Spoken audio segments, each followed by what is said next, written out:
ಕುಂಭ ಲಗ್ನ ಕುಂಭ ರಾಶಿಯ ಮಹನೀಯರೆಲ್ಲರಿಗೂ ನಮಸ್ಕಾರ. ಐ ಹೋಪ್ ನೀವೆಲ್ಲ ಚೆನ್ನಾಗಿದ್ದೀರಾ. ನಾನು ಕೂಡ ಚೆನ್ನಾಗಿದ್ದೀನಿ. ಈ ವಿಡಿಯೋದಲ್ಲಿ ನಿಮ್ಮ ಲಗ್ನಕ್ಕೆ ನಿಮ್ಮ ರಾಶಿಗೆ ಏಪ್ರಿಲ್ ತಿಂಗಳ ಭವಿಷ್ಯ ಹೇಗಿದೆ ಅಂತ ನೋಡ್ತಾ ಇದ್ದೀವಿ.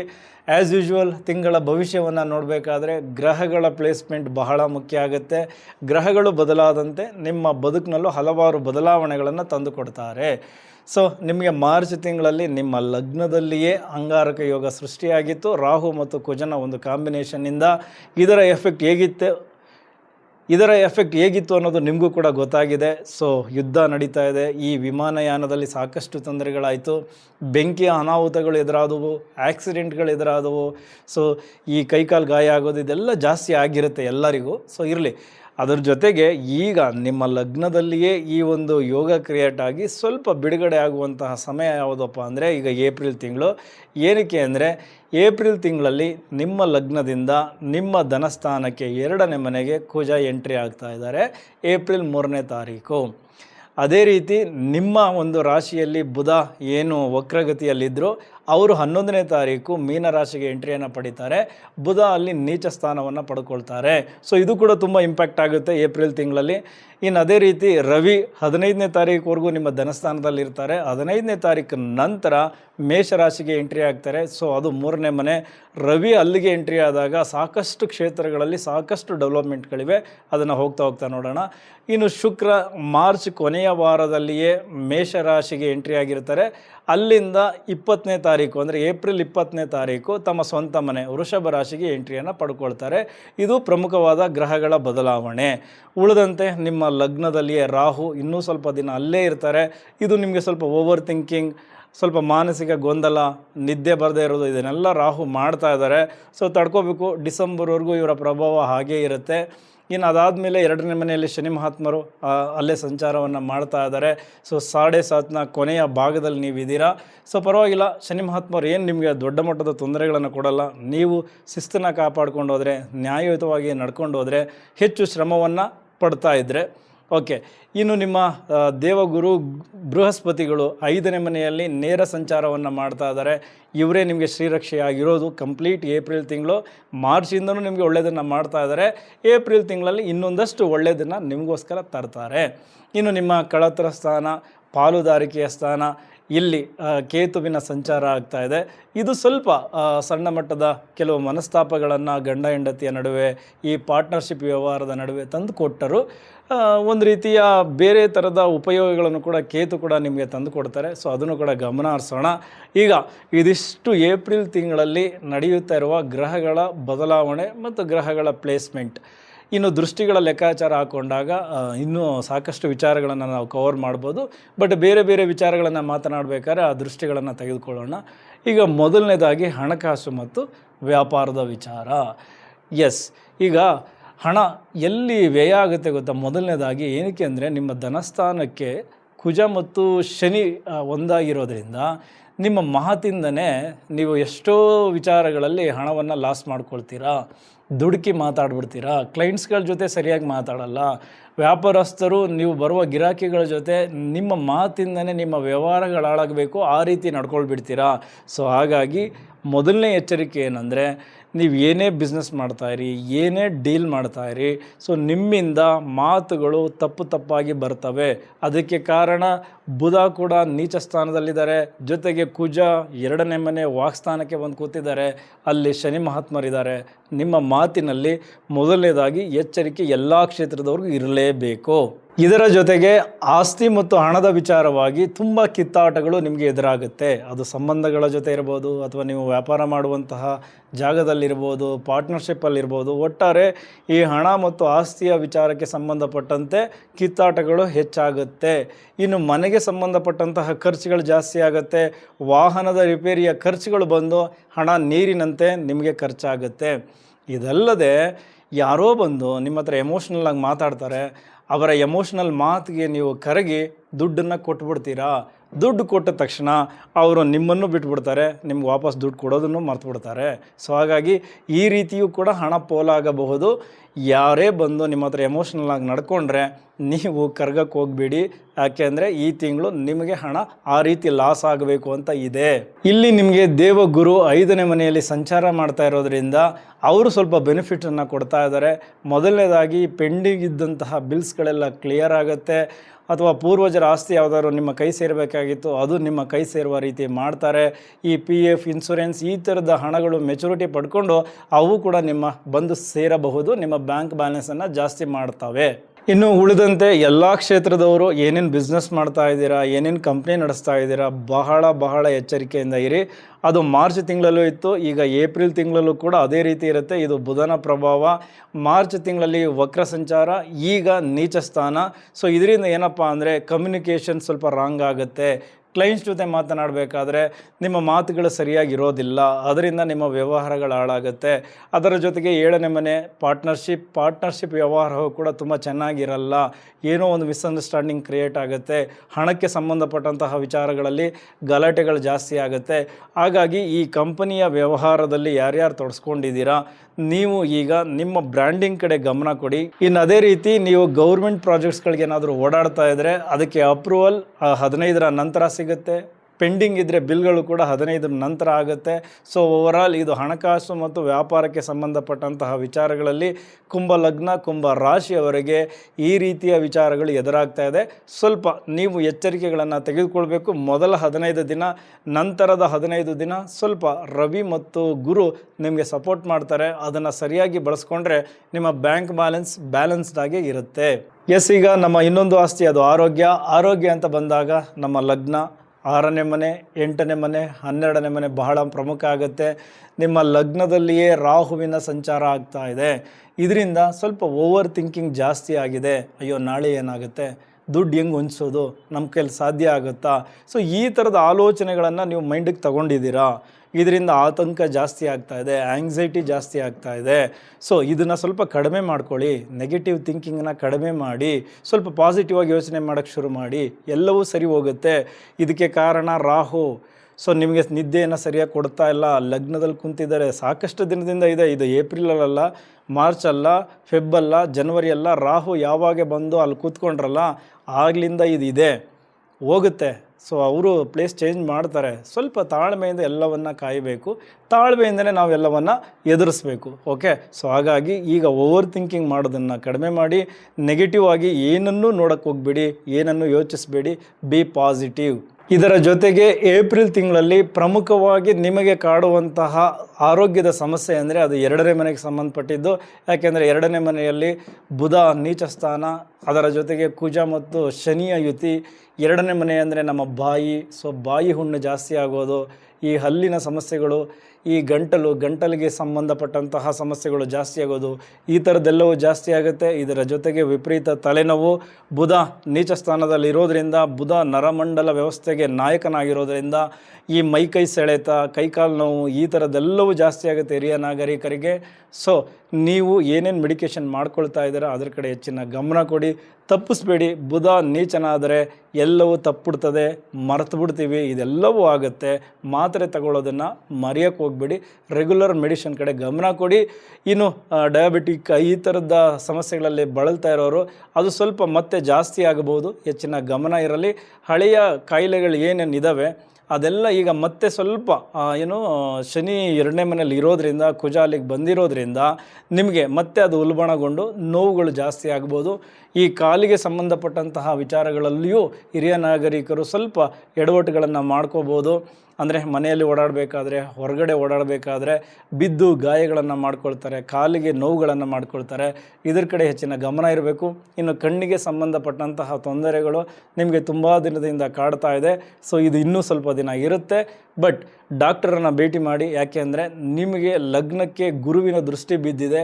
ಒಳ್ಳೆಯ ಡಾಕ್ಟರ್ ಸಿಗ್ತಾರೆ, ಜೊತೆಗೆ ಒಳ್ಳೆಯ ಮೆಡಿಸಿನ್ ಸಿಗುತ್ತೆ. ಆ ಮೆಡಿಷನ್ ನಿಮಗೆ ವರ್ಕ್ ಆಗುತ್ತೆ. ಸೊ ಈಗ ನೀವು ಟ್ರೈ ಮಾಡಬೇಕು. ನಿಮ್ಮ ದೇಹಕ್ಕೆ ಏನು ಬಾಧೆ ಆಗ್ತಾ ಇದೆಯಲ್ಲ ಅದನ್ನು ಸರಿ ಮಾಡ್ಕೊಳ್ಳೋದಕ್ಕೆ ನೀವು ಹೋಗಬೇಕು, ಡಾಕ್ಟ್ರನ್ನ ಮೀಟ್ ಮಾಡಬೇಕು. ಡೆಫಿನೆಟ್ಲಿ ಈಗ ನಿಮಗೆಲ್ಲ ಪೂರಕವಾಗಿ ಸಿಗೋ ಥರ ಗುರುಗಳು ನೋಡ್ಕೊಳ್ತಾರೆ. ನಿಮ್ಮ ಆರೋಗ್ಯ ಚೆನ್ನಾಗಿರಲಿ, ಎಚ್ಚರಿಕೆಗಳನ್ನು ತೆಗೆದುಕೊಳ್ಳಿ. ಈಗ ನಮ್ಮ ಮುಂದಿನ ವಿಚಾರ ಕುಂಭ ಲಗ್ನ ಕುಂಭ ರಾಶಿಯ ರಾಜಕೀಯ ವ್ಯಕ್ತಿಗಳಿಗೆ. ನೋಡಿ, ಬೇರೆಯವ್ರಿಗೆಲ್ಲ ಲಗ್ನದಲ್ಲಿ ರಾಹು ಇದ್ದಾಗ ಓವರ್ ಥಿಂಕಿಂಗು, ಮಾನಸಿಕ ಗೊಂದಲ ಇದೆಲ್ಲ. ಆದರೆ ರಾಜಕಾರಣಿಗಳಿಗೆ ಲಗ್ನದಲ್ಲಿ ರಾಹು ಇದ್ದಾಗ ಹಲವಾರು ಒಳ್ಳೊಳ್ಳೆ ಐಡಿಯಾಗಳು ಕ್ರಿಯೇಟ್ ಆಗುತ್ತೆ. ಅವರ ಕೆರಿಯರ್ಗೆ ಸಂಬಂಧಪಟ್ಟಂತೆ, ಅವರ ಪ್ರೊಫೈಲ್ಗೆ ಸಂಬಂಧಪಟ್ಟಂತೆ, ಅವರ ಕಾರ್ಯಕ್ಷೇತ್ರಕ್ಕೆ ಸಂಬಂಧಪಟ್ಟಂತೆ ತುಂಬ ಒಳ್ಳೆಯ ಟೆಕ್ನಿಕಲ್ ಐಡಿಯಾಗಳು, ತಂತ್ರಗಳು ಅವರಿಗೆ ಈಗ ಬರುತ್ತೆ. ಅದು ರಾಹು ಸಪೋರ್ಟ್ ಮಾಡ್ತಾರೆ. ಎದುರಾಳಿಗಳನ್ನು ಹೆಂಗೆ ಕಟ್ಟಾಕಬೇಕು, ಅವರ ವಿರುದ್ಧ ಹೇಗೆ ಹೋರಾಡಬೇಕು, ಈ ಥರದ್ದೆಲ್ಲ ಐಡಿಯಾಗಳು ತುಂಬ ಚೆನ್ನಾಗಿ ಈಗ ಕ್ರಿಯೇಟ್ ಆಗ್ತಾ ಇದೆ ನಿಮಗೆ. ಆದರೆ ಇದರ ಜೊತೆಗೆ ಅದೇ ರಾಹು ನಿಮ್ಮ ಆಪ್ತ ವಲಯದಲ್ಲಿ ಯಾರನ್ನು ನಂಬಬಾರದು, ಸದಾ ಅನುಮಾನದಲ್ಲಿರಬೇಕು, ಈ ಥರದ ಮೈಂಡ್ ಸೆಟ್ಟನ್ನು ಕ್ರಿಯೇಟ್ ಮಾಡ್ತಾರೆ. ನಿಮಗೆ ಯಾರ ಮೇಲೂ ಈಗ ನಂಬಿಕೆ ಇಲ್ಲ, ಯಾರು ನೋಡಿದ್ರು ಏನೋ ಒಂದು ಅನುಮಾನ ನಿಮ್ಮನ್ನು ಕಾಡ್ತಾ ಇರುತ್ತೆ, ಸ್ಪೆಷಲಿ ರಾಜಕಾರಣಿಗಳಿಗೆ. ಇನ್ನು ನಿಮ್ಮ ಅಧಿಕಾರ ಸ್ಥಾನದ ಕುಜ 2ನೇ ಮನೆಗೆ ಬಂದಿದ್ದಾರೆ. ಅಲ್ಲಿ ಬುಧ ನೀಚ ಸ್ಥಾನವನ್ನು ಪಡ್ಕೊಂಡಿದ್ದಾರೆ. ಜೊತೆಗೆ ಶನಿ ಮಹಾತ್ಮರು ಕೂಡ ಇದ್ದಾರೆ. ಇದರ ಅರ್ಥ ನಿಮ್ಮಿಂದ ಮಾತುಗಳು ತಪ್ಪಾಗಿ ಬರುತ್ತೆ. ಈ ಪಬ್ಲಿಕ್ ಮೀಟಿಂಗ್ಗಳಲ್ಲಿ ಮಾತನಾಡಬೇಕಾದ್ರೆ ಸ್ವಲ್ಪ ಎಚ್ಚರಿಕೆಯಿಂದ ಮಾತನಾಡಿ. ನೀವು ಆಡುವ ಒಂದು ಮಾತು ಇಷ್ಟು ದಿನ ನೀವು ಗಳಿಸಿದ್ದಂತಹ ಒಂದು ಇಮೇಜ್ಗೆ ಧಕ್ಕೆ ತರಬಹುದು. ಪ್ರೆಸ್ ಮೀಟ್ಗಳಲ್ಲಿ ಮಾತನಾಡಬೇಕಾದ್ರೆ ಬಹಳ ಎಚ್ಚರಿಕೆಯಿಂದ ಮಾತನಾಡಿ. ಏನಕ್ಕೆ ಅಂದರೆ ನಿಮಗೆ ಮಾತೇ ಬಂಡವಾಳ, ಈಗ ಮಾತೇ ಶತ್ರು ಆಗಬಹುದು. ಆ ಥರದ ಸಮಯ ಕ್ರಿಯೇಟ್ ಆಗ್ತಾಯಿದೆ ವಾಕ್ಸ್ಥಾನದಲ್ಲಿ ಗ್ರಹಗಳು ಕುಂತಿರೋದ್ರಿಂದ. ಸೊ ನೀವು ಆಡುವ ಒಂದು ಮಾತು ಬ್ರೇಕಿಂಗ್ ನ್ಯೂಸ್ ಆಗಿ ಸುಮ್ಮನೆ ನಿಮ್ಮ ಒಂದು ಏನು ಪ್ರೊಫೈಲ್ಗೆ ಒಂದು ರೀತಿಯ ಬ್ಯಾಡ್ ಇಮೇಜ್ ಬರ್ಬೋದು, ಆ ಥರ ಆಗುತ್ತೆ. ಸೊ ಮಾತಿನಲ್ಲಿ ಎಚ್ಚರಿಕೆ ಇರಲಿ. ಅದಲ್ಲದೆ ನಿಮ್ಮ ಪಾರ್ಟಿ ಮೀಟಿಂಗ್ಸ್ಗಳಲ್ಲಿ ಹೈಕಮಾಂಡ್ ಜೊತೆಗೆ ನಿಮ್ಮ ಯಾರು ಪಾರ್ಟ್ನರ್ ಇರ್ತಾರೆ ಅವ್ರ ಜೊತೆ ಮಾತನಾಡಬೇಕಾದ್ರೆ ಬಹಳ ಎಚ್ಚರಿಕೆಯಿಂದ ವ್ಯವಹರಿಸಬೇಕು. ಇದೆಲ್ಲದರ ಜೊತೆ ಇನ್ನೊಂದು ಗುಡ್ ನ್ಯೂಸ್ ಏನಪ್ಪ ಅಂದರೆ, ಸರ್ಕಾರಿ ಕಾರಕ ರವಿ ಯಾವಾಗ 3ನೇ ಮನೆಗೆ ಬರ್ತಾರೆ, ಸೊ ಆಗ ಅಂದರೆ 15ನೇ ತಾರೀಕು ಏಪ್ರಿಲ್ ನಿಮಗೆ ಸಾಕಷ್ಟು ಬದಲಾವಣೆಗಳು ಬರುತ್ತೆ. ನಿಮ್ಮ ಅಧಿಕಾರದಲ್ಲಿ ಒಂದು ಒಳ್ಳೆಯ ಪವರ್ ಸಿಗುತ್ತೆ. ಸೊ ರಾಜಕಾರಣಿಗಳು ಈ 15 ದಿನ ಸರಿಯಾಗಿ ಇಟ್ಕೊಂಡ್ರೆ ಮುಂದಿನ 15 ದಿನಗಳು ನಿಮಗೆ ತುಂಬ ಚೆನ್ನಾಗಿರುತ್ತೆ. ಪೂರಕ ವ್ಯವಸ್ಥೆಗಳು ಕ್ರಿಯೇಟ್ ಆಗುತ್ತೆ. ನೀವು ನಿಮ್ಮ ಅಧಿಕಾರವನ್ನು ಸರಿಯಾಗಿ ಬಳಸ್ಕೊಳ್ತೀರಾ. ನಿಮ್ಮ ಪ್ರೊಫೈಲ್ಗೆ ಇನ್ನೊಂದಷ್ಟು ಅಡಿಷ್ನಲ್ ಮಾಡ್ಕೊಳ್ತೀರಾ. ನಿಮ್ಮ ಮುಂದಿನ ಎಲೆಕ್ಷನ್ಸ್ಗಳಿಗೆ ಈಗ ಸಿದ್ಧತೆಗಳು ಚೆನ್ನಾಗಾಗುತ್ತೆ. ಅದಕ್ಕೆ ರವಿ ತುಂಬ ಸಪೋರ್ಟ್ ಮಾಡ್ತಾರೆ. ಆ 15 ದಿನಗಳನ್ನು ಸರಿಯಾಗಿ ಬಳಸ್ಕೋಬೇಕು ಅಂದರೆ ಹಿಂದಿನ 15 ದಿನಗಳಲ್ಲಿ ತುಂಬ ಎಚ್ಚರಿಕೆಗಳನ್ನು ತೆಗೆದುಕೊಳ್ಬೇಕು. ರಾಜಕಾರಣಿಗಳು ಅಲ್ಲಿ ಎಚ್ಚರಿಕೆಗಳನ್ನು ತೆಗೆದುಕೊಂಡ್ರೆ ನಿಮ್ಮ ಮುಂದಿನ 15 ದಿನ ಡೆಫಿನೆಟ್ಲಿ ಚೆನ್ನಾಗಿರುತ್ತೆ. ಸೊ ಅಲ್ಲಿ ಗಮನ ಕೊಡಿ. ಈಗ ನಮ್ಮ ಸರ್ಕಾರಿ ಅಧಿಕಾರಿಗಳ ಬಗ್ಗೆ ಮಾತಾಡೋಣ. ನೋಡಿ, ರಾಜಕಾರಣಿಗಳಿಗೆ ಲಗ್ನದಲ್ಲಿ ರಾಹು ಇದ್ದಾಗ ಹಲವಾರು ಐಡಿಯಾಗಳು, ಕ್ರಿಯೇಟಿವ್ ಐಡಿಯಾಗಳು, ತಂತ್ರ ಕುತಂತ್ರಗಳು ಎಲ್ಲ ತಲೆಗೆ ಬರ್ತವೆ. ಅದು ಅವ್ರಿಗೆ ಉಪಯೋಗ ಆಗುತ್ತೆ. ಆದರೆ ಸರ್ಕಾರಿ ಅಧಿಕಾರಿಗಳಿಗೆ ಲಗ್ನದಲ್ಲಿ ರಾಹು ಇದ್ದಾಗ ಆಫೀಸಲ್ಲಿ ಪೊಲಿಟಿಕ್ಸ್ ಜಾಸ್ತಿ ಆಗುತ್ತೆ. ಸೊ ಏನು ನಮ್ಮ ಸಹೋದ್ಯೋಗಿಗಳಿರ್ತಾರೆ ಅವರೇ ಹೆಚ್ಚು ಪೊಲಿಟಿಕ್ಸ್ನ ಜಾಸ್ತಿ ಮಾಡ್ತಾರೆ. ಆ ರೀತಿ ಸನ್ನಿವೇಶಗಳನ್ನು ಸೃಷ್ಟಿ ಮಾಡಿಬಿಡ್ತಾರೆ. ಸೊ ಈ ಥರದ್ದೆಲ್ಲ ಸಂದರ್ಭಗಳು ಈ ಒಂದು ಏಪ್ರಿಲ್ ತಿಂಗಳು ರಾಹುವಿನ ಕಾರಣದಿಂದ ಆಗಬಹುದು. ಎಚ್ಚರ ವಹಿಸಿ. ಇನ್ನು ನಿಮ್ಮ ಅಧಿಕಾರ ಸ್ಥಾನದ ಅಧಿಪತಿ ಕುಜ ವಾಕ್ಸ್ಥಾನದಲ್ಲಿದ್ದಾರೆ. ಅಲ್ಲಿ ಶನಿ ಇದ್ದಾರೆ, ಜೊತೆಗೆ ಬುಧ ನೀಚನಾಗಿದ್ದಾರೆ. ಸೊ ಇದರಿಂದ ನಿಮ್ಮ ಮೇಲಧಿಕಾರಿಗಳು ನಿಮ್ಮ ಮೇಲೆ ಹೆಚ್ಚು ಪ್ರಭಾವವನ್ನು ಬೀರ್ತಾರೆ, ಸಿಟ್ಟನ್ನು ತೋರಿಸ್ತಾರೆ, ಸಿಡುಕನ್ನು ಮಾಡ್ಕೊಳ್ತಾರೆ, ಪ್ರತಿ ಮಾತಿನಲ್ಲೂ ತಪ್ಪುಗಳನ್ನು ಹುಡುಕ್ತಾರೆ. ನಿಮಗೆ ಕೆಲಸಗಳು ಜಾಸ್ತಿ ಆಗುತ್ತೆ. ಈ ಸಾರ್ವಜನಿಕರ ಜೊತೆ ಮಾತನಾಡಬೇಕಾದ್ರೆ ತಾಳ್ಮೆ ಕಳ್ಕೊಳ್ತೀರಾ. ಸೊ ಅದರಿಂದ ಅವ್ರ ಜೊತೆ ವಾಗ್ವಾದ ಕೀಳ್ತೀರಾ, ಈಗೋ ಹರ್ಟ್ ಆಗುತ್ತೆ. ಈ ಥರದ್ದೆಲ್ಲ ಸನ್ನಿವೇಶಗಳು ಏಪ್ರಿಲ್ ತಿಂಗಳು 15 ದಿನ ಅಂದರೆ ಮೊದಲ 15 ದಿನ ನಿಮಗೆ ಎದುರಾಗುತ್ತೆ. ಆದರೆ ನಿಮಗೆ ಸಂಜೀವಿನಿ ಆಫ್ಟರ್ 15 ರವಿ ಮೇಷರಾಶಿಗೆ ಬಂದಾಗ ಸ್ವಲ್ಪ ಬಲವನ್ನು ಕೊಡ್ತಾರೆ. ಯಾರ್ಯಾರು ನಿಮ್ಮ ವಿರುದ್ಧ ಪಿತೂರಿಗಳನ್ನು ಮಾಡ್ತಾಯಿದ್ರು ಅವರೆಲ್ಲ ಸೈಲೆಂಟ್ ಆಗ್ತಾರೆ. ನಿಮ್ಮ ಮೇಲಧಿಕಾರಿಗಳು ಕೂಡ 15ನೇ ತಾರೀಕು ನಂತರ ಸ್ವಲ್ಪ ತಣ್ಣಗಾಗ್ತಾರೆ. ಯಾಕೆಂದರೆ ಸರ್ಕಾರಿ ಕಾರಕ 3ನೇ ಮನೆಗೆ ಬಂದು ಕೂತಿದ್ದಾರೆ. ಸೊ ನೀವು ತುಂಬ ಅಗ್ರೆಸಿವ್ ಆಗಿದ್ದೀರಾ, ನಿಮ್ಮ ಕೆಲಸದಲ್ಲಿ ತುಂಬ ಪರ್ಫೆಕ್ಟ್ ಆಗಿದ್ದೀರಾ. ಸೊ ಹಾಗಾಗಿ ನಿಮ್ಮ ಮೇಲಧಿಕಾರಿಗಳು ಕೂಡ ಸ್ವಲ್ಪ ತಣ್ಣಗಾಗ್ತಾರೆ. ಅದರ ಜೊತೆಗೆ ನೀವು ಅಂದುಕೊಂಡಂತಹ ಜಾಗಕ್ಕೆ ವರ್ಗಾವಣೆ, ಪೋಸ್ಟಿಂಗ್ ಚೇಂಜ್ ಆಗೋದು, ಇದೆಲ್ಲವೂ ಶುಭ ವಾರ್ತೆಗಳು 15ನೇ ತಾರೀಕಿನ ನಂತರ ಬರುತ್ತೆ. ಮೊದಲ 15 ದಿನನ ತುಂಬ ಎಚ್ಚರಿಕೆಯಿಂದ ಕಳೆಯಬೇಕು. ಬಟ್ ಏಪ್ರಿಲ್ ತಿಂಗಳು ಕಂಪ್ಲೀಟ್ ನೀವು ಎಚ್ಚರಿಕೆ ಇರಬೇಕಾಗಿರೋದು ಈ ಕಡತಗಳಿಗೆ ಸಹಿ ಹಾಕಬೇಕಾದರೆ. ಯಾಕೆಂದರೆ ಈ ಕಾಗದ ಪತ್ರಗಳಿಗೆ ಯಾರು ಕಾರಕ ಅಂದರೆ ಅದು ಬುಧ ನೀಚ ಸ್ಥಾನದಲ್ಲಿ ಕುಂತಿರೋದ್ರಿಂದ ನೀವು ನೋಡದೆ ಮಾಡದೆ ಸಹಿ ಹಾಕ್ತೀರಾ. ಅದರಿಂದ ನಿಮಗೆ ನೋಟಿಸ್ ಎದುರಾಗುತ್ತೆ. ನಿಮ್ಮ ಸಹೋದ್ಯೋಗಿಗಳು ಅಥವಾ ನಿಮ್ಮ ಕೈ ಕೆಳಗಡೆ ಕೆಲಸ ಮಾಡುವಂಥವರು ತುಂಬ ತಪ್ಪುಗಳನ್ನು ಮಾಡ್ತಾರೆ. ಆ ತಪ್ಪುಗಳು ನಿಮ್ಮ ತಲೆ ಮೇಲೆ ಬರುತ್ತೆ. ಸೊ ಹಾಗಾಗಿ ಪ್ರತಿಯೊಂದು ಸಹಿ ಹಾಕಬೇಕಾದರೆ ತುಂಬ ಎಚ್ಚರಿಕೆಗಳನ್ನು ತೆಗೆದುಕೊಳ್ಳಬೇಕಾದ ಸಮಯ ಸರ್ಕಾರಿ ಅಧಿಕಾರಿಗಳಿಗೆ. ಬುಧ ನೀಚನಾದಾಗ, ಬುಧ ವಕ್ರಿಯಾದಾಗ ಈ ಥರ ಸಮಸ್ಯೆಗಳು ತುಂಬ ಎದುರಾಗ್ತವೆ. ಗಮನವಿಟ್ಟು ನಿಮ್ಮ ಕಡತಗಳನ್ನು ನೋಡಲೇಬೇಕು. ಸಹಿ ಹಾಕಬೇಕಾದರೆ ಎಚ್ಚರ ವಹಿಸಲೇಬೇಕು. ಸರ್ಕಾರಿ ಅಧಿಕಾರಿಗಳಿಗೆ ಇನ್ನೊಂದು ಮಾತು ಹೇಳಿಬಿಡ್ತೀನಿ. ಯಾಕೆ ನಿಮಗೆ 15ನೇ ತಾರೀಕು ನಂತರ ತುಂಬ ಚೆನ್ನಾಗಾಗುತ್ತೆ ಅಂದರೆ, ನಿಮ್ಮ 5ನೇ ಮನೆಯಿಂದ ನಿಮ್ಮ ಲಗ್ನಕ್ಕೂ ಕೂಡ ದೃಷ್ಟಿ ಆಗ್ತಾರೆ, ನಿಮ್ಮ 11ನೇ ಮನೆಗೂ ಕೂಡ ಗುರುವಿನ ದೃಷ್ಟಿ ಇದೆ. ಸೊ ಗುರುಗಳು ನಿಮಗೆ ಇಲ್ಲಿ ಸಪೋರ್ಟ್ ಮಾಡ್ತಾರೆ. ಹಾಗಾಗಿ 15 ದಿನಗಳು ತುಂಬ ನೀವು ಟಫ್ ಪೀರಿಯಡ್, ಅದನ್ನು ಸರಿಯಾಗಿ ಕಳೆದು ಬಿಟ್ಟರೆ ನೆಕ್ಸ್ಟ್ 15 ದಿನಗಳು ನಿಮಗೆ ಚೆನ್ನಾಗಿರುತ್ತೆ. ಸೊ ಅದ್ರ ಕಡೆ ಯೋಚನೆ ಮಾಡಿ, ಓಕೆನಾ. ಇನ್ನು ನಮ್ಮ ಖಾಸಗಿ ಎಂಪ್ಲಾಯೀಸ್ ನೋಡಿ, ನಿಮಗೂ ಅಷ್ಟೇ ಲಗ್ನದಲ್ಲಿ ರಾಹು ಇದ್ದಾಗ ಆಫೀಸಲ್ಲಿ ತುಂಬ ರಾಜಕೀಯಗಳು ನಡೀತಾ ಇದ್ದಾವೆ. ನಿಮ್ಮ ಮತ್ತು ಬಾಸ್ ನಡುವೆ ತಂದಿಕ್ಕಿ ತಮಾಷೆ ನೋಡೋರು ತುಂಬ ಜನ ಇದ್ದಾರೆ. ಅದೇ ರೀತಿ ನಿಮ್ಮ ಮತ್ತು ಬಾಸ್ ನಡುವೆ ಮಾತಿನ ಚಕಮಕಿ ನಡೀತಾನೆ ಇದೆ. ಏನಕ್ಕೆ ಅಂದರೆ 2ನೇ ಮನೆಯಲ್ಲಿ ಶನಿ ಮಹಾತ್ಮರಿದ್ದಾರೆ, ಜೊತೆಗೆ ನಿಮ್ಮ ಏನು ಕರ್ಮಸ್ಥಾನದ ಅಧಿಪತಿ ಕುಜ ಕೂಡ ಅಲ್ಲಿದ್ದಾರೆ, ಬುಧ ವಕ್ರಿಯಾಗಿದ್ದಾರೆ. ಸೊ ನಿಮ್ಮ ಇಮೇಲ್ ಕಮ್ಯುನಿಕೇಷನ್ ತಪ್ಪಾಗಿರುತ್ತೆ. ನೀವು ಕ್ಲೈಂಟ್ಸ್ಗಳ ಜೊತೆ ಮಾತನಾಡಬೇಕಾದ್ರೆ ಏನೋ ತಪ್ಪು ಕಮ್ಯುನಿಕೇಷನ್ ಮಾಡಿಬಿಡ್ತೀರಾ. ಇದರಿಂದ ನಿಮ್ಮ ಬಾಸ್ಗೆ ನಿಮ್ಮ ಮೇಲೆ ಕೋಪ ಬಂದಿದೆ. ಹಾಗಾಗಿ ನಿಮ್ಮ ಮತ್ತು ಬಾಸ್ನ ನಡುವೆ ಮಾತಿನ ಚಕಮಕಿ ನಡೆಯುತ್ತೆ ಏಪ್ರಿಲ್ ತಿಂಗಳು. ಆದರೆ 15ನೇ ತಾರೀಕು ನಂತರ ರವಿ 3ನೇ ಮನೆಗೆ ಬಂದಾಗ ಡೆಫಿನೆಟ್ಲಿ ನಿಮ್ಮ ಕೆರಿಯರ್ ಗ್ರೋತ್ಗೆ ಒಳ್ಳೊಳ್ಳೆ ಅಪರ್ಚುನಿಟೀಸ್ಗಳು ಸಿಗ್ತವೆ. ಬಟ್ ಮೊದಲ 15 ದಿನ ನೀವು ಎಚ್ಚರಿಕೆಗಳನ್ನು ತೆಗೆದುಕೊಳ್ಳಲೇಬೇಕು. ಸ್ಪೆಷಲಿ IT ಪೀಪಲ್ಸ್ ಯಾರ್ಯಾರಿದ್ದೀರಾ, ನಿಮಗೆ ಯಾರು ಲೀಡರ್ ಅಂದರೆ ಅದು ಬುಧ. ಯಾಕೆಂದರೆ IT ಕ್ಷೇತ್ರಕ್ಕೆ ಬುಧನೇ ಲೀಡರ್. ಸೊ ಬುಧ ನೀಚ ಸ್ಥಾನದಲ್ಲಿ ಕುಂತಿರೋದ್ರಿಂದ ನೀವೇ ಹಲವಾರು ಮಿಸ್ಟೇಕ್ಗಳನ್ನು ಮಾಡ್ತೀರಾ ನಿಮ್ಮ ಕೆಲಸಗಳಲ್ಲಿ. ಸೊ ಹಾಗಾಗಿ ತುಂಬ ಎಚ್ಚರಿಕೆಗಳನ್ನು ತೆಗೆದುಕೊಳ್ಳುವಂತಹ ಸಮಯ. ಇನ್ನು ಅದೇ ರೀತಿ ಲಗ್ನದಲ್ಲಿ ರಾಹು ಇದ್ದಾರೆ. ಈ ವಿದೇಶಿ ಸಂಬಂಧಿತ ಕೆಲಸಗಳನ್ನು ಯಾರ್ಯಾರು ಮಾಡ್ತಾ ಇದ್ದೀರಾ, ನಿಮಗೆ ನೈಟ್ ಕಂಪ್ಲೀಟ್ ಕೆಲಸನೇ, ನಿದ್ದೆ ಒಂದು ಡ್ರಾಪ್ ಬರಲ್ಲ. ನೈಟ್ ಶಿಫ್ಟಲ್ಲಿ ಸ್ವಲ್ಪ ಕೆಲಸ ಮಾಡಿ ಸ್ವಲ್ಪ ಮಲ್ಕೊಳ್ಳೋದು ಈ ಥರ ಎಲ್ಲ ಇರ್ತಿತ್ತು. ಆದರೆ ಈಗ ಅದಕ್ಕೆ ಆ ಥರ ಅವಕಾಶಗಳು ಸಿಗ್ತಾಯಿಲ್ಲ. ಯಾಕೆಂದರೆ ಕೆಲಸದ ಹೊರೆ ಜಾಸ್ತಿ ಆಗ್ತಾಯಿದೆ. ಡೆಫಿನೆಟ್ಲಿ ನೀವು ನಿದ್ದೆ ಸರಿಯಾಗಿ ಮಾಡೋಕ್ಕಾಗ್ತಾಯಿಲ್ಲ. ಓವರ್ ಟೈಮ್ ಡ್ಯೂಟಿ ಮಾಡಬೇಕಾದ ಪ್ರಸಂಗಗಳು ಈ IT ಕ್ಷೇತ್ರದವ್ರಿಗೂ ಇದೆ. ಬೇರೆ ಅಂದರೆ ಗಾರ್ಮೆಂಟ್ಸಿಂದ ಹಿಡಿದು ಬೇರೆ ಏನೇನು ಕೆಲಸ ಮಾಡ್ತಾ ಇದ್ದೀರಾ ನಿಮ್ಮೆಲ್ಲರಿಗೂ ಹೆಚ್ಚು ಕೆಲಸಗಳು ಬರ್ತಾ ಇದೆ. ಆದರೆ ಸಂಬಳ ಜಾಸ್ತಿ ಆಗುತ್ತಾ, ನಾವು ಇಷ್ಟೆಲ್ಲ ಕೆಲಸ ಮಾಡ್ತಾ ಇದ್ದೀವಿ ಅಂತ ನೀವು ಯೋಚನೆ ಮಾಡ್ತಾ ಇದ್ದರೆ ಡೆಫಿನೆಟ್ಲಿ ತಿಂಗಳ ಕೊನೆಯಲ್ಲಿ ನಿಮಗೆ ಅದಕ್ಕೆ ಗುಡ್ ನ್ಯೂಸ್ ಇದೆ. ಅದಕ್ಕೆ ಹೇಳಿದ್ದು, ಮೊದಲ 15 ದಿನ ಏನೇನು ಸಿಚುವೇಶನ್ಸ್ಗಳು ಕ್ರಿಯೇಟ್ ಆಗುತ್ತೆ ಅದನ್ನು ಶಾಂತ ರೀತಿಯಲ್ಲಿ ಎದುರಿಸಿ, ಜೊತೆಗೆ ಈ ಮಿಸ್ಕಮ್ಯುನಿಕೇಷನ್ ಆಗೋದು, ನೀವು ಏನು ವ್ಯವಹರಿಸುವಾಗ ತಪ್ಪು ಮಾತುಗಳನ್ನು ಆಡೋದು, ಮೀಟಿಂಗ್ಗಳಲ್ಲಿ ತಪ್ಪು ಮಾತುಗಳನ್ನು ಆಡೋದು, ಇದನ್ನೆಲ್ಲ ಮಾಡಲಿಕ್ಕೆ ಹೋಗಬೇಡಿ. ಇದನ್ನು ನೀವು ಕಂಟ್ರೋಲ್ ಮಾಡಿಕೊಂಡ್ರೆ ತಿಂಗಳ ಕೊನೆಯಲ್ಲಿ ಡೆಫಿನೆಟ್ಲಿ ನಿಮಗೆ ಸ್ಯಾಲ್ರಿ ಹೈಕ್ ಆಗುವಂತಹ ವಿಷಯ ಸಿಕ್ಕೇ ಸಿಗುತ್ತೆ. ಈಗ ಕೋರ್ಟ್ ಕೇಸ್ನ ವಿಚಾರಕ್ಕೆ ಬರೋಣ. ನೋಡಿ, ಈಗ ನಿಮಗೆ ಎಲ್ಲಿಲ್ಲದ ಧೈರ್ಯ ಬಂದಿದೆ. ಲಾಯರ್ ಹತ್ರನೂ ತುಂಬ ಧೈರ್ಯವಾಗಿ ಮಾತಾಡ್ತಾ ಇದ್ದೀರಾ. ಅದರ ಜೊತೆಗೆ ನ್ಯಾಯಾಧೀಶರ ಮುಂದೆನೂ ಕೂಡ ತುಂಬ ಧೈರ್ಯವಾಗಿ ಮಾತನಾಡ್ತಾ ಇದ್ದೀರಾ. ಈ ಧೈರ್ಯ ಬಂದು ತುಂಬ ಏನೇನೋ ಮಾತಾಡಿ ಲಾಯರ್ ಮುಂದೆ, ನ್ಯಾಯಾಧೀಶರ ಮುಂದೆ ಇಕ್ಕಟ್ಟಿಗೆ ಸಿಗಾಕೊಳ್ತೀರಾ. ಹಾಗಾಗಿ ಈ ಧೈರ್ಯವನ್ನು ಈಗ ನೀವು ಮಾತಿನ ಮುಖಾಂತರ ಪ್ರದರ್ಶನ ಮಾಡೋದಲ್ಲ, ನೀವು ಒಳಗಡೆನೇ ಇಟ್ಕೊಂಡಿರಿ. ಸದ್ಯಕ್ಕೆ ನೀವು ಮಾತನಾಡೋದು ತುಂಬ ತಪ್ಪುಗಳಾಗುತ್ತೆ. ಏನಕ್ಕೆ ಅಂದರೆ ಬುಧ ನೀಚ ಸ್ಥಾನದಲ್ಲಿದ್ದಾರೆ. ತುಂಬ ತಪ್ಪು ಮಾತುಗಳು ನಿಮ್ಮಿಂದ ಹೊರಗಡೆಗೆ ಬರುತ್ತೆ. ಅದರಿಂದ ನಿಮ್ಮ ಕೇಸ್ಗೆ ಹಿನ್ನಡೆ ಆಗುತ್ತೆ. ಹಾಗಾಗಿ ನೀವು ಈಗ ಮೌನವಿದ್ದಷ್ಟು ನಿಮ್ಮ ಕೇಸ್ಗಳು ಗೆಲ್ಲುವ ಹಂತಕ್ಕೆ ಬರುತ್ತೆ. ಸೊ ಹಾಗಾಗಿ ನಿಮಗೆ, ಯಾಕೆಂದರೆ ಗುರುವಿನ ಸಪೋರ್ಟ್ ಇದೆ, ನಿಮ್ಮ ಲಗ್ನಕ್ಕೆ ಗುರು ದೃಷ್ಟಿಯನ್ನು ಹಾಕ್ತಾರೆ, 11ನೇ ಮನೆಗೆ ಗುರುವಿನ ದೃಷ್ಟಿ ಇದೆ, ಇದು ನಿಮಗೆ ಸಪೋರ್ಟ್ ಮಾಡುತ್ತೆ. ಆದರೆ ಮಾತುಗಳಲ್ಲಿ ಕಂಟ್ರೋಲ್ ಇರಬೇಕು.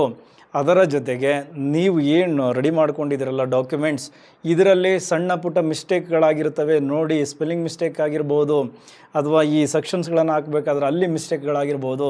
ನೀವು ಒಂದು ಸರಿ ಕ್ರಾಸ್ ಚೆಕ್ ಮಾಡಿ. ಅದರ ಜೊತೆಗೆ ನಿಮ್ಮ ಲಾಯರ್ಗೂ ಹೇಳಿ ನಿಮ್ಮ ಡಾಕ್ಯುಮೆಂಟ್ಸ್ಗಳನ್ನು ಕ್ರಾಸ್ ಚೆಕ್ ಮಾಡೋಕ್ಕೆ ಹೇಳಿ. ಅಥವಾ ಪ್ರಮುಖವಾದ ದಾಖಲೆಗಳನ್ನೇ ಕಳೆದುಕೊಳ್ಳಬಿಡಬಹುದು.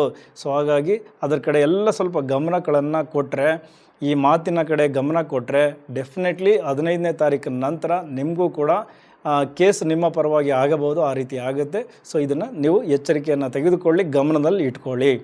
ಈಗ ನಮ್ಮ ವಕೀಲರ ಬಗ್ಗೆ ನೋಡೋಣ. ನೋಡಿ, ವಕೀಲರಿಗೂ ಕೂಡ ಧೈರ್ಯ ತುಂಬ ಚೆನ್ನಾಗಿದೆ. ಯಾಕೆ ಹೇಳಿ, 2ನೇ ಮನೆಗೆ ನಿಮ್ಮ ಕರ್ಮಸ್ಥಾನದ ಅಧಿಪತಿ ಬಂದು ಕೂತಿದ್ದಾರೆ. ಸೊ ಅವರು ನಿಮ್ಮಿಂದ ಅದ್ಭುತವಾಗಿ ವಾದ ಮಂಡನೆಯನ್ನು ಮಾಡಿಸ್ತಾರೆ. ಸೊ ನಿಮ್ಮ ಎದುರಾಳಿಗಳ ಜೊತೆ ತುಂಬ ಫೈಟ್ ಆಗುತ್ತೆ, ಯಾಕೆಂದರೆ ಅವರು ಅಗ್ರೆಸಿವ್ ಆಗಿರ್ತಾರೆ. ನಿಮ್ಮ ಅಗ್ರೆಸಿವ್ನೆಸ್ ಇದೆಯಲ್ಲ, ಏನು ಕ್ರಾಸ್ ಎಕ್ಸಾಮಿನೇಷನ್ ಮಾಡೋದು, ವಾದ ಮಾಡೋ ರೀತಿ ನಿಜವಾಗ್ಲೂ ಏಪ್ರಿಲ್ ತಿಂಗಳಲ್ಲಿ ಮಾರ್ಚ್ ತಿಂಗಳಿಗಿಂತ ಇನ್ನೂ ಚೆನ್ನಾಗಿರುತ್ತೆ. ಸೊ ಹಾಗಾಗಿ ನಿಮ್ಮ ಕೇಸ್ಗಳು ಗೆಲ್ಲುವ ಹಂತಕ್ಕೆ ಬರುತ್ತೆ. ಆದರೆ ಇಲ್ಲಿ ನಿಮಗೆ ಕೈ ಕೊಡೋದು ನಿಮ್ಮ ಜೂನಿಯರ್ಸ್, ಇಲ್ಲ ಅಂದರೆ ನಿಮ್ಮ ಕ್ಲೈಂಟ್. ಈ ಕ್ರಾಸ್ ಎಕ್ಸಾಮಿನೇಷನಲ್ಲಿ ನಿಮಗೆ ಮುಜುಗರಗಳಾಗ್ಬಿಡಬೇಕು, ಆ ಥರದ ಸಿಚುವೇಶನ್ಸ್ಗಳನ್ನು ನಿಮ್ಮ ಕ್ಲೈಂಟ್ಸ್ಗಳೇ ಕೊಟ್ಬಿಡ್ತಾರೆ. ಸೊ ಹಾಗಾಗಿ ಮುಂಚಿತವಾಗಿ ಅವರನ್ನು ಕ್ರಾಸ್ ಎಕ್ಸಾಮಿನೇಷನ್ ಮಾಡಿ ಕೋರ್ಟ್ ಹಾಲಲ್ಲಿ ಮುಜುಗರಕ್ಕೆ ಒಳಗಾಗಬಾರದು ಅಂದರೆ ಫಸ್ಟ್ ಅವ್ರ ಹತ್ರ ಮಾತಾಡ್ಕೊಳ್ಳಿ, ಮತ್ತು ನಿಮ್ಮ ಜೂನಿಯರ್ಸ್ಗಳು ಮಾಡುವಂತಹ ಎಡವಟ್ಗಳನ್ನು ಮೊದಲೇ ಗುರುತಿಸಿಕೊಳ್ಳಿ. ಎಡವಟ್ಗಳಾಗುತ್ತೆ, ಏನಕ್ಕೆ ಅಂದರೆ ಬುಧ ನೀಚ ಸ್ಥಾನದಲ್ಲಿ ಕುಂತಿದ್ದಾರೆ. ಬುಧ ವಕ್ರಿಯಾದಾಗ, ಅವರು ನೀಚ ಸ್ಥಾನದಲ್ಲಿದ್ದಾಗ ನಮ್ಮ ಕಾಗದ ಪತ್ರಗಳಲ್ಲಿ ಹಲವಾರು ತಪ್ಪುಗಳಾಗುತ್ತೆ. ಸೊ ಅದರಿಂದನೇ ಹಲವಾರು ತೊಂದರೆಗಳು ಎದುರಾಗುತ್ತೆ ಎಲ್ಲ ಕ್ಷೇತ್ರದವರೆಗೂ, ನಿಮಗೂ ಕೂಡ ಅದು ಕಾದಿದೆ. ಇನ್ನು ಉಳಿದಂತೆ ಹಣ ಗಳಿಕೆಗೇನು ಕಡಿಮೆ ಇಲ್ಲ, ಒಳ್ಳೊಳ್ಳೆಯ ಕ್ಲೈಂಟ್ಸ್ಗಳು ನಿಮಗೆ ಬರ್ತಾರೆ, ನಿಮ್ಮ ಒಂದು ಬ್ಯಾಂಕ್ ಬ್ಯಾಲೆನ್ಸ್ ಕೂಡ ಜಾಸ್ತಿ ಆಗುತ್ತೆ. ಸೊ ಓವರಾಲ್ ವಕೀಲರಿಗೂ ಕೂಡ ಚೆನ್ನಾಗಿದೆ. ಬಟ್ ಮಾತಿನಲ್ಲಿ ಅಲ್ಲಲ್ಲಿ ಸ್ವಲ್ಪ ಹಿಡಿತವನ್ನು ಇಟ್ಕೊಳ್ಳಿ, ಕಂಟ್ರೋಲಲ್ಲಿ ಇಟ್ಕೊಳ್ಳಿ. ವಾದ ಮಂಡನೆ ತುಂಬ ಚೆನ್ನಾಗಿ ಮಾಡಿ ಈ ಏಪ್ರಿಲ್ ತಿಂಗಳನ್ನು ತುಂಬ ಚೆನ್ನಾಗಿ ಬಳಸ್ಕೊಳ್ಳಿ. ಎಸ್, ಈಗ ನಮ್ಮ ಮನೆ ಬಾಸ್ ಗೃಹಿಣಿಯರ ಬಗ್ಗೆ ಮಾತಾಡೋಣ. ನೋಡಿ, ಗೃಹಿಣಿಯರ ವಿಚಾರದಲ್ಲೇ ಗಂಡ ಹೆಂಡತಿ, ಅತ್ತೆ ಸೊಸೆ ಮಾವ, ಹಿರಿಯ ನಾಗರಿಕರು ಎಲ್ಲವನ್ನು ಇಲ್ಲೇ ಕವರ್ ಮಾಡಿಬಿಡೋಣ. ಮೊದಲನೇದಾಗಿ ಗಂಡ ಹೆಂಡತಿ. ನೋಡಿ, ಇಲ್ಲಿ ಬುಧ ನೀಚ ಸ್ಥಾನದಲ್ಲಿದ್ದಾರೆ. ನಿಮ್ಮ ಪ್ರತಿ ಮಾತನ್ನು ಇವಾಗ ತಪ್ಪಾಗಿ ಅರ್ಥ ಮಾಡ್ಕೊಳ್ತಾರೆ. ಸೊ ಹಾಗಾಗಿ ಈಗ ಮೊದಲ 15 ದಿನ ಸ್ವಲ್ಪ ನೀವು ಎಚ್ಚರಿಕೆಯನ್ನು ತೆಗೆದುಕೊಳ್ಳಿ ಮಾತನಾಡೋದ್ರಲ್ಲಿ. ಸದ್ಯಕ್ಕೆ ಮೌನವನ್ನು ವಹಿಸಿದರೆ ಅದು ನಿಮಗೆ ತುಂಬ ಒಳ್ಳೆಯದು. ಈಗ ಆಲ್ರೆಡಿ ನಿಮ್ಮಿಬ್ಬರ ನಡುವೆ ಒಂದು ಕೋಲ್ಡ್ ವಾರ್ ನಡೀತಾ ಇದೆ, ಮಾತನಾಡದೆ ಯುದ್ಧವನ್ನು ಮಾಡ್ತಾ ಇದ್ದೀರಾ. ಅದನ್ನು ಹಾಗೆ ಕಂಟಿನ್ಯೂ ಮಾಡಿಬಿಡಿ. ಇಲ್ಲ ಅಂದರೆ ಹಳೆಯ ವಿಚಾರಗಳನ್ನು ಕೆದಕಿ ನಿಮ್ಮಿಬ್ಬರ ನಡುವೆ ಗಲಾಟೆಗಳಾಗಬಹುದು. ಸೊ ಆ ಥರದ ಸಿಚುವೇಶನ್ಸ್ಗಳು ಎದುರಾಗುತ್ತೆ. ಸೊ ಹಾಗಾಗಿ ಈಗ ಮಾತಿನ ಚಕಮಕಿ ಬೇಡ, ಅಥವಾ ಹೆಚ್ಚು ಹೆಚ್ಚು ಮಾತನಾಡಿ ನೀವೇ ತಪ್ಪಿಗೆ ಸಿಗಾಕೊಳ್ಳೋದು ಬೇಡ. ಸೊ ಆ ಕಡೆ ಹೆಚ್ಚಿನ ಗಮನ ಇರಲಿ.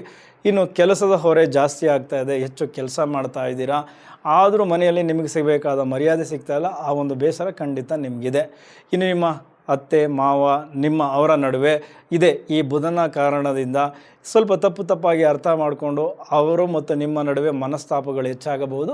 ಸದ್ಯಕ್ಕೆ ಅದು ಈ ಬುಧ ಪ್ಲೇಸ್ ಚೇಂಜ್ ಆಗೋವರೆಗೂ ಇರುತ್ತೆ. ಸೊ ಹಾಗಾಗಿ ಆ ಒಂದು ಕಾರಣದಿಂದನೇ ಸೀರಿಯಸ್ ಆಗಿ ಅವ್ರು ಸರಿಯಿಲ್ಲ ಅಥವಾ ನಾನೇ ಸರಿಯಿಲ್ಲ ಈ ಥರದ ಒಂದು ಡಿಸಿಷನ್ಗೆ ಬರಬೇಡಿ. ಸ್ವಲ್ಪ ದಿನ ಕಾಯಿರಿ, ಎಲ್ಲ ಸರಿ ಹೋಗುತ್ತೆ. ಬಟ್ ಇಲ್ಲಿ ಒಂದೇ ಒಂದು ನಿಮಗೆ ಖುಷಿಯ ವಿಚಾರ, ನಿಮ್ಮ 5ನೇ ಮನೆಯಲ್ಲಿ ಗುರು ನೇರ ಸಂಚಾರವನ್ನು ಮಾಡ್ತಾ ಇದ್ದಾರೆ. ಮಕ್ಕಳು ನಿಮಗೆ ಒಂದು ಒಳ್ಳೆಯ ರೆಸ್ಪೆಕ್ಟನ್ನು ತಂದು ಕೊಡ್ತಾ ಇದ್ದಾರೆ.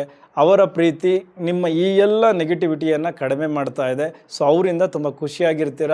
ಅವ್ರು ಒಳ್ಳೆ ಮಾರ್ಕ್ಸ್ ತೆಗಿಬೋದೇನೋ, ಅಥವಾ ಅವರು ಎಜುಕೇಷನಲ್ಲಿ ಮುಂದೆ ಹೋಗ್ತಾ ಇರೋ ರೀತಿ ನಿಮಗೆ ಖುಷಿ ಕೊಡ್ತಾ ಇರುತ್ತೆ. ಸೊ ಇದನ್ನು ನೀವು ಎಂಜಾಯ್ ಮಾಡಿ, ಎಲ್ಲ ಒಳ್ಳೆಯದಾಗುತ್ತೆ. ಇನ್ನು ನಮ್ಮ ಪ್ರೇಮಿಗಳ ಬಗ್ಗೆ ಮಾತನಾಡೋದಾದರೆ, ನೋಡಿ, ಪ್ರೇಮಿಗಳಿಗೆ ಗುರುವಿನ ಶ್ರೀರಕ್ಷೆ ಇದೆ. ಯಾಕೆಂದರೆ 5ನೇ ಮನೆ ಪ್ರೇಮಿಗಳಿಗೆ ನೋಡುವಂತಹ ಮನೆಯಲ್ಲಿಯೇ ಗುರು ನೇರ ಸಂಚಾರವನ್ನು ಮಾಡ್ತಾ ಇದ್ದಾರೆ. ಇಷ್ಟು ದಿನ ತಪ್ಪಾಗಿ ತಿಳ್ಕೊಂಡಿದ್ರು ಪ್ರೇಮಿಗಳು ಒಬ್ರಿಗೊಬ್ಬರು. ಈಗ ಅದು ಹಂತವಾಗಿ ಸರಿ ಹೋಗ್ತಾ ಇದೆ. ಬ್ರೇಕಪ್ ಆಗಿದಂತಹ ಪ್ರೇಮಿಗಳು ಮತ್ತೆ ಒಂದಾಗ್ತಾ ಇದ್ದಾರೆ, ತಮ್ಮ ತಪ್ಪುಗಳನ್ನು ಸರಿ ಮಾಡ್ಕೊಳ್ತಾ ಇದ್ದಾರೆ. ಎಲ್ಲವೂ ಚೆನ್ನಾಗಿದೆ. ಆದರೆ 2ನೇ ಮನೆಯಲ್ಲಿ ಅಂದರೆ ವಾಕ್ಸ್ಥಾನದಲ್ಲಿ ಬುಧ ನೀಚನಾಗಿದ್ದಾರೆ. ಕುಜ ಮತ್ತು ಶನಿಯ ಯುತಿಯಾಗಿದೆ. ಇದರಿಂದ ಮತ್ತೆ ನಿಮ್ಮಿಂದ ಮಾತುಗಳು ತಪ್ಪಾಗಿ ಬರಬಹುದು. ಆ ಮಾತುಗಳನ್ನು ನಿಮ್ಮ ಜೊತೆಗಾತಿ ತಪ್ಪಾಗಿ ತಿಳಿದುಕೊಳ್ಳಬಹುದು. ಮತ್ತೆ ನಿಮ್ಮ ಸಂಬಂಧಗಳು ಹಾಳಾಗಬಹುದು. ಹಾಗಾಗಿ ಈ ಹಿಂದೆ ಮಾಡಿದಂತಹ ತಪ್ಪುಗಳನ್ನೇ ಮತ್ತೆ ಮಾಡಬೇಡಿ. ಗ್ರಹಗಳು ಟ್ರಿಗರ್ ಮಾಡ್ತವೆ, ಮಾತನಾಡುವಂತೆ ಪ್ರವೋಕ್ ಆಗ್ತೀರಾ. ಸೊ ಮಾತನಾಡಕ್ಕೆ ಹೋಗಬೇಡಿ. ಈಗ ಪ್ಯಾಚಪ್ ಆಗಿದ್ದೀರಾ, ಆ ಪ್ರೀತಿಯನ್ನು ಹಾಗೇ ಉಳಿಸ್ಕೊಂಡು ಹೋಗಬೇಕು ಅಂದರೆ ಸ್ವಲ್ಪ ನಿಮ್ಮಿಬ್ಬರ ನಡುವೆ ಮೌನವೇ ತುಂಬ ಒಳ್ಳೆಯದು. ಓಕೆ, ಕಮ್ಯುನಿಕೇಷನ್ ಮಾಡಬೇಕಾದ್ರೆ ಈ ವಾಟ್ಸಪ್ ಥ್ರೂ ಸುಮ್ಮನೆ ಸಿಟ್ಟಿಂದ ಏನೇನೋ ಮೆಸೇಜ್ ಮಾಡೋದು ಅಥವಾ ಅವ್ರ ಮೇಲೆ ಅಧಿಕಾರ ಚಲಾಯಿಸೋದು, ಈ ಥರ ಎಲ್ಲ ಮಾಡೋಕ್ಕೆ ಹೋಗಬೇಡಿ. ಪ್ರೀತಿಯಿಂದ ನೋಡಿ, ಪ್ರೀತಿಯಿಂದನೇ ಉಳಿಸ್ಕೊಳ್ಳೋದಕ್ಕೆ ಪ್ರಯತ್ನ ಪಡಿ. ಓಕೆ, ಈಗ ನಮ್ಮ ಶಿಕ್ಷಣ ಕ್ಷೇತ್ರ. ಸೊ ಶಿಕ್ಷಣ ಅಂದಾಗ ನಮ್ಮ ಟೀಚರ್ಸ್ ಇದ್ದಾರೆ, ಸ್ಟೂಡೆಂಟ್ಸ್ ಇದ್ದಾರೆ. ಟೀಚರ್ಸ್, ಲೆಕ್ಚರ್ಸ್, ಪ್ರೊಫೆಸರ್ಸ್ ಯಾರ್ಯಾರಿದ್ದೀರಾ, ಡೆಫಿನೆಟ್ಲಿ ಇದು ನಿಮ್ಮ ಗೌರವವನ್ನು ಜಾಸ್ತಿ ಮಾಡಿಕೊಳ್ಳುವಂತಹ ತಿಂಗಳು. ಸೊ ನಿಮಗೆ ರಾಹು ಇದರಲ್ಲಿರೋದ್ರಿಂದ, ಲಗ್ನದಲ್ಲಿರೋದ್ರಿಂದ ಸ್ವಲ್ಪ ಏನೋ ಒಂದು ರೀತಿ ಹೇಗೆ ಈ ಸಿಲೆಬಸ್ಸನ್ನು ಕವರ್ ಮಾಡೋದು, ಈ ಥರದ ಚಿಂತನೆಗಳು ನಿಮಗೆ ಜಾಸ್ತಿ ಕಾಡ್ತಾ ಇದೆ. ಅದರ ಜೊತೆಗೆ 2ನೇ ಮನೆಯಲ್ಲಿ ನಿಮ್ಮ ಏನು ಬುದ್ಧಿಕಾರಕ ಬುಧ ನೀಚ ಸ್ಥಾನದಲ್ಲಿ ಕುಂತಿರೋದ್ರಿಂದ ಸ್ವಲ್ಪ ಈ ಪಾಠ ಮಾಡಬೇಕಾದ್ರೆ ಸ್ವಲ್ಪ ತಪ್ಪಾಗಿ ಮಾಡಿಬಿಡ್ತೀರಾ. ಈ ಸ್ಟಡಿ ಮಾಡ್ಕೊಂಡು ಬಂದಿದ್ದೀರಾ, ಬಟ್ ಸ್ಟೂಡೆಂಟ್ಸ್ ಮುಂದೆ ಅದೇನಾಗ್ತಾ ಇದೆ, ರಾಂಗ್ ಇನ್ಫಾರ್ಮೇಷನ್ ಕೊಟ್ಟಂಗೆ ಆಗ್ತಾ ಇದೆ. ಸೊ ಬೋರ್ಡ್ ಮೇಲೂ ಕೂಡ ನೀವು ತಪ್ಪು ಸ್ಪೆಲ್ಲಿಂಗ್ ಮಿಸ್ಟೇಕ್ ಮಾಡಿ ಬರೆದ್ಬಿಡ್ತೀರಾ. ಇವೆಲ್ಲ ಸಣ್ಣದಾಗಿ ನಿಮಗೆ ಸ್ವಲ್ಪ ಮುಜುಗರ ಉಂಟು ಮಾಡುವಂಥದ್ದು ನಡೀತದೆ. ಅದ್ರ ಕಡೆ ಹೆಚ್ಚು ಗಮನ ಕೊಡಿ. ಉಳಿದಂತೆ HOD ಟ್ರೈ ಮಾಡ್ತಾಯಿದ್ರೆ, ಪ್ರಿನ್ಸಿಪಾಲಿಗೆ ಟ್ರೈ ಮಾಡ್ತಾಯಿದ್ರೆ, ಏಪ್ರಿಲ್ 15ನೇ ತಾರೀಕು ನಂತರ ನಿಮ್ಮ ಪರವಾಗಿರುತ್ತೆ. ಗುರುವಿನ ದೃಷ್ಟಿಯೂ ಕೂಡ ನಿಮಗೆ ಚೆನ್ನಾಗಿದೆ. ಹಾಗಾಗಿ ಅದರಲ್ಲಿ ನಿಮಗೆ ಸ್ವಲ್ಪ ಬೆನಿಫಿಟ್ ಆಗುವಂತಹ ವಿಚಾರಗಳು ಕಂಡುಬರುತ್ತೆ. ಈ ಬುಧ ನಿಮ್ಮಿಂದ ತಪ್ಪು ಮಾಡ್ಸೋಕೆ ಹೋಗ್ತಾ ಇದ್ದಾರಲ್ಲ, ಅದರ ಕಡೆ ಹೆಚ್ಚಿನ ಗಮನ ಕೊಟ್ಟರೆ ಟೀಚರ್ಸ್ಗಳಿಗೂ ಏಪ್ರಿಲ್ ತಿಂಗಳು ತುಂಬ ಚೆನ್ನಾಗಿರುತ್ತೆ. ಈಗ ನಮ್ಮ ಸ್ಟೂಡೆಂಟ್ಸ್ ಬಗ್ಗೆ ನೋಡೋಣ. ನೋಡಿ, ಸ್ಟೂಡೆಂಟ್ಸ್ಗಳಿಗೂ ಕೂಡ ಲಗ್ನದಲ್ಲೇ ರಾಹು ಇದ್ದಾಗ ಸ್ವಲ್ಪ ಓವರ್ ಥಿಂಕಿಂಗ್ ಜಾಸ್ತಿ ಆಗುತ್ತೆ. ಒಂದೇ ಕಡೆ ಗಮನ ಕೊಡೋದಕ್ಕಾಗಲ್ಲ. ಓದೋಕ್ಕೆ ಕೂತ್ಕೊಂಡ್ರೆ ಗಮನ ಇನ್ನೊಂದು ಕಡೆಗೆ ಹೋಗುತ್ತೆ. ಈ ಥರದ್ದೆಲ್ಲ ಸುಮಾರು ದಿನದಿಂದ ಆಗ್ತಾ ಇದೆ. ಇದು ಎಕ್ಸಾಮ್ ಟೈಮಲ್ಲಿ ತುಂಬ ಹೊಡೆತಗಳನ್ನು ಕೊಟ್ಟಿದೆ ನಿಮಗೆ. ಇನ್ನು ಬುಧ ಈಗ ನೀಚ ಸ್ಥಾನದಲ್ಲಿ ಬಂದು ಕುಂತಿದ್ದಾರೆ. ಸೊ ಇದು ಕೂಡ ನಿಮಗೆ ದೊಡ್ಡ ಹೊಡೆತವನ್ನು ಕೊಡ್ತಾ ಇದೆ. ನೀವು ತಪ್ಪಾಗಿ ಪ್ರಶ್ನೆಗಳನ್ನು ಅರ್ಥ ಮಾಡ್ಕೊಳ್ತಾ ಇದ್ದೀರಾ, ತಪ್ಪಾಗಿ ಉತ್ತರಗಳನ್ನು ಬರಿತಾ ಇದ್ದೀರಾ. ಸೊ ಇದರಿಂದ ನಿಮ್ಮ ಮಾರ್ಕ್ಸ್ಗಳು ಕಡಿಮೆ ಆಗುತ್ತೆ. ಸೊ ಹಾಗಾಗಿ ಎಕ್ಸಾಮ್ ಹಾಲಲ್ಲಿ ಆತುರ ಬೇಡ. ಪ್ರಶ್ನೆಗಳನ್ನು ಸರಿಯಾಗಿ ಅರ್ಥ ಮಾಡ್ಕೊಳ್ಳಿ. ಜೊತೆಗೆ ಅದಕ್ಕೆ ಸರಿಯಾಗಿ ಏನು ಉತ್ತರ ಬರೀಬೇಕು ಅದರ ಕಡೆ ಗಮನ ಕೊಡಿ. ಇನ್ನು ಗುರುವಿನ ದೃಷ್ಟಿಯಿಂದ ನಿಮ್ಗೊಂದು ಲಾಭ ಇದೆ. ಏನಪ್ಪ ಅಂದರೆ, ಕೆಲವು ಪ್ರಶ್ನೆಗಳು ನೀವೇನು ಓದ್ಕೊಂಡು ಹೋಗಿದ್ದೀರಲ್ಲ, ಆ ಪ್ರಶ್ನೆಗಳೇ ನಿಮ್ಮ ಪ್ರಶ್ನಾ ಪತ್ರಿಕೆಗಳಲ್ಲಿ ಕಾಣಿಸ್ತೆ. ಇದರಿಂದ ಸ್ವಲ್ಪ ಖುಷಿ ಆಗ್ತೀರಾ, ನಾನು ಓದಿರೋ ಪ್ರಶ್ನೆಗಳೇ ಬಂದಿದೆ ಅಂತ. ಸೊ ಹಾಗಾಗಿ ಎಕ್ಸಾಮ್ ಯಾರ್ಯಾರು ಬರಿತಾ ಇದ್ದೀರಾ, ಕೆಲವು ಪ್ರಶ್ನೆಗಳು ಡೆಫಿನೆಟ್ಲಿ ನೀವು ಓದಿರೋ ಪ್ರಶ್ನೆಗಳೇ ಬಂದು ಅದಕ್ಕೆ ಉತ್ತರಗಳನ್ನು ಚೆನ್ನಾಗಿ ಬರೀತೀರಾ. ಬಟ್ ಬುಧ ನೀಚ ಸ್ಥಾನದಲ್ಲಿರೋದ್ರಿಂದ ಡಿಗ್ರಿ ಸ್ಟೂಡೆಂಟ್ಸ್ ಇರಲಿ, ಮಾಸ್ಟರ್ ಡಿಗ್ರಿ ಸ್ಟೂಡೆಂಟ್ಸ್ ಇರಲಿ, ಹೈಯರ್ ಸ್ಟಡಿ ಮಾಡ್ತಾ ಇರೋರು ಇರಲಿ, ಸ್ವಲ್ಪ ನಿಮ್ಮಿಂದನೇ ತಪ್ಪುಗಳಾಗುತ್ತೆ. ತಪ್ಪಾಗಿ ಪ್ರೆಸೆಂಟ್ ಮಾಡ್ತೀರಾ. ಸೊ ಹಾಗಾಗಿ ಬುಧನನ್ನು ಸ್ವಲ್ಪ ಆ್ಯಕ್ಟಿವೇಟ್ ಮಾಡ್ಕೋಬೇಕು. ಚೆನ್ನಾಗಿ ಓದಬೇಕು, ಬರೆದು ಪ್ರಾಕ್ಟೀಸ್ ಮಾಡಬೇಕು. ನೆನಪಿನ ಶಕ್ತಿಯನ್ನು ಜಾಸ್ತಿ ಮಾಡ್ಕೋಬೇಕು. ಓಕೆ, ಸೊ ಇಷ್ಟರ ಕಡೆ ಗಮನ ಕೊಟ್ಟರೆ ಸ್ಟೂಡೆಂಟ್ಸ್ಗೂ ಕೂಡ ಏಪ್ರಿಲ್ ತುಂಬ ಚೆನ್ನಾಗಿರುತ್ತೆ. ಅದನ್ನು ಸರಿಯಾಗಿ ಬಳಸ್ಕೊಳ್ಳಿ. ಇನ್ನು ನಮ್ಮ ಕೃಷಿ ಕ್ಷೇತ್ರ, ಕೃಷಿಗೆ ಸಂಬಂಧಪಟ್ಟಂತೆ ಹೇಳೋದಾದರೆ 4ನೇ ಮನೆಗೆ 20ನೇ ತಾರೀಕು ಶುಕ್ರ ಬರೋದ್ರಿಂದ ಈ ಕಮರ್ಷಿಯಲ್ ಬೆಳೆಗಳಿಗೆ ಹೆಚ್ಚು ಬೆಲೆ ಬರುತ್ತೆ. ಸ್ಪೆಷಲಿ ಹಣ್ಣಿನ ಬೆಳೆ ಬೆಳೆಯೋರು, ತರಕಾರಿ ಬೆಳೀತಾ ಇರೋರು, ಹೂವಿನ ಬೆಳೆ ಬೆಳೀತಾ ಇರೋರು, ತೆಂಗು, ಅಡಿಕೆ, ಕಬ್ಬು, ಈ ಥರದ ಎಲ್ಲ ಬೆಳೆಗಳಿಗೂ ಹೆಚ್ಚಿನ ಬೆಲೆ ಸಿಗುತ್ತೆ ಅಥವಾ ಆ ಬೆಳೆಗಳು ತುಂಬ ಚೆನ್ನಾಗಿ ಬರ್ತವೆ. ಸೊ ಹಾಗಾಗಿ ಖುಷಿಯ ವಿಚಾರ ಕೃಷಿಕರಿಗೆ ಈ ಥರದ ವಿಚಾರದಲ್ಲಿ ಇದೆ. ಅದರ ಜೊತೆಗೆ ಈ ಆಸ್ತಿಗೆ ಸಂಬಂಧಪಟ್ಟಂತಹ ವಿಚಾರಗಳಲ್ಲಿ, ಜಮೀನಿಗೆ ಸಂಬಂಧಪಟ್ಟಂತಹ ವಿಚಾರಗಳಲ್ಲಿ ನಿಮ್ಮ ನಡುವೆಯೇ ಗಲಾಟೆಗಳು ಜಾಸ್ತಿ ಆಗಬಹುದು ಅಥವಾ ಪಕ್ಕದ ಜಮೀನಿನವರ ಜೊತೆ ಗಲಾಟೆಗಳು ಕೂಡ ಜಾಸ್ತಿ ಆಗಬಹುದು. ಸೊ ಅದ್ರ ಕಡೆ ಹೆಚ್ಚಿನ ಗಮನ ಕೊಡಿ. ಯಾಕೆಂದರೆ ಅಲ್ಲಿ ನೀವು ಗಲಾಟೆಗಳನ್ನು ಮಾಡಿಕೊಂಡ್ರೆ ಈ ಕೋರ್ಟ್ ಕೇಸು, ಪೊಲೀಸ್ ಸ್ಟೇಷನ್ ಅಂತ ಅಲದಾಡಬೇಕಾಗತ್ತೆ. ಸೊ ಅದಕ್ಕೂ ಕೂಡ ದುಡ್ಡು ವೆಚ್ಚ ಆಗುತ್ತೆ. ಇನ್ನು ನಿಮ್ಮ ಯಂತ್ರೋಪಕರಣಗಳು ಕೈ ಕೊಡ್ಬೋದು, ಅದಕ್ಕೆ ಸಂಬಂಧಪಟ್ಟಂತಹ ಖರ್ಚುಗಳು ಜಾಸ್ತಿ ಆಗುತ್ತೆ. ನೀರಿಗೆ ಸಂಬಂಧಪಟ್ಟಂತಹ ತೊಂದರೆಗಳು ಎದುರಾಗಬಹುದು, ಅದಕ್ಕೂ ಕೂಡ ಖರ್ಚುಗಳು ಜಾಸ್ತಿ ಆಗುತ್ತೆ. ಒಟ್ಟಾರೆ ಈ ಮಧ್ಯವರ್ತಿಗಳಿಂದ ಮೋಸ ಆಗಬಹುದು. ಯಾಕೆಂದರೆ ಬುಧ ನೀಚ ಸ್ಥಾನದಲ್ಲಿದ್ದಾರೆ. ವ್ಯಾಪಾರ ಮಾಡುವಾಗ ಬಹಳ ಎಚ್ಚರಿಕೆಯಿಂದ ಇರಿ. ತೂಕಗಳಲ್ಲಿ ವ್ಯತ್ಯಾಸ ಆಗಬಹುದು. ಅವ್ರ ಜೊತೆ ವ್ಯವಹರಿಸಬೇಕಾದ್ರೆ ಅವರೇ ಏನೋ ಒಂದಷ್ಟು ತಪ್ಪು ಮಾಹಿತಿಗಳನ್ನು ಕೊಟ್ಬಿಡ್ಬೋದು ನಿಮಗೆ. ಹಾಗಾಗಿ ಈ ವ್ಯಾಪಾರ ವಿಚಾರ ಅಂತ ಬಂದಾಗ ಏನು ನಿಮ್ಮ ಒಂದು ಕಾನ್ಸಂಟ್ರೇಷನ್ನು, ನೀವು ಏನು ವ್ಯಾಪಾರ ಮಾಡ್ತಾ ಇದ್ದೀರೋ ಅದರ ಮೇಲೇ ಇರಲಿ. ನಿಮ್ಮ ಗಮನ ಬೇರೆ ಕಡೆ ಕೊಡೋಕ್ಕೆ ಹೋಗಬೇಡಿ. ಸೊ ಇಲ್ಲಿ ಎಚ್ಚರಿಕೆಗಳನ್ನು ಕೃಷಿಕರು ತೆಗೆದುಕೊಂಡರೆ ಏಪ್ರಿಲ್ ತಿಂಗಳನ್ನು ಕೂಡ ನೀವು ಚೆನ್ನಾಗಿ ಬಳಸ್ಕೊಳ್ಬಹುದು. ಇನ್ನು ಸರ್ಕಾರದಿಂದ ನಿಮಗೇನಾದರೂ ಸಹಾಯ ಬೇಕು ಅಂತ ನೀವು ಬಯಸ್ತಾ ಇದ್ದರೆ 15ನೇ ತಾರೀಕು ನಂತರ ರವಿ 3ನೇ ಮನೆಗೆ ಬಂದಾಗ ನಿಮಗೆ ಈ ಏನು ಸಾಲಕ್ಕೆ ಅಪ್ಲೈ ಮಾಡಿದರೆ ಸಾಲ ಸಿಗೋದು, ಈ ಥರದ್ದೆಲ್ಲವೂ ಸಿಗುತ್ತೆ. ಓವರಾಲ್ ಏಪ್ರಿಲ್ ತಿಂಗಳು ನಿಮಗೂ ಕೂಡ ಚೆನ್ನಾಗಿರುತ್ತೆ. ಇದಿಷ್ಟು ಕುಂಭ ಲಗ್ನ, ಕುಂಭ ರಾಶಿಯವರಿಗೆ ಏಪ್ರಿಲ್ ತಿಂಗಳಲ್ಲಿ ಸಿಗ್ತಾ ಇರುವಂತಹ ಫಲಗಳು. ಇಲ್ಲಿವರೆಗೂ ಈ ವಿಡಿಯೋ ನೋಡಿದ್ದಕ್ಕೆ ಧನ್ಯವಾದಗಳು. ಮುಂದೆ ಯುಗಾದಿ ಭವಿಷ್ಯದ ಮುಖಾಂತರ ಕುಂಭ ಲಗ್ನ, ಕುಂಭ ರಾಶಿಯವರಿಗೆ 1 ವರ್ಷದ ಫಲ ಹೇಗಿರುತ್ತೆ, ಗುರು ಸಂಚಾರ, ಶನಿ ಮತ್ತು ರಾಹು ಕೇತುವಿನ ಸಂಚಾರದ ಪ್ರಭಾವಗಳು ಹೇಗಿರುತ್ತೆ ಅನ್ನೋದನ್ನು ನೋಡೋಣ. So thank you very much. ಮತ್ತೆ ಸಿಗೋಣ.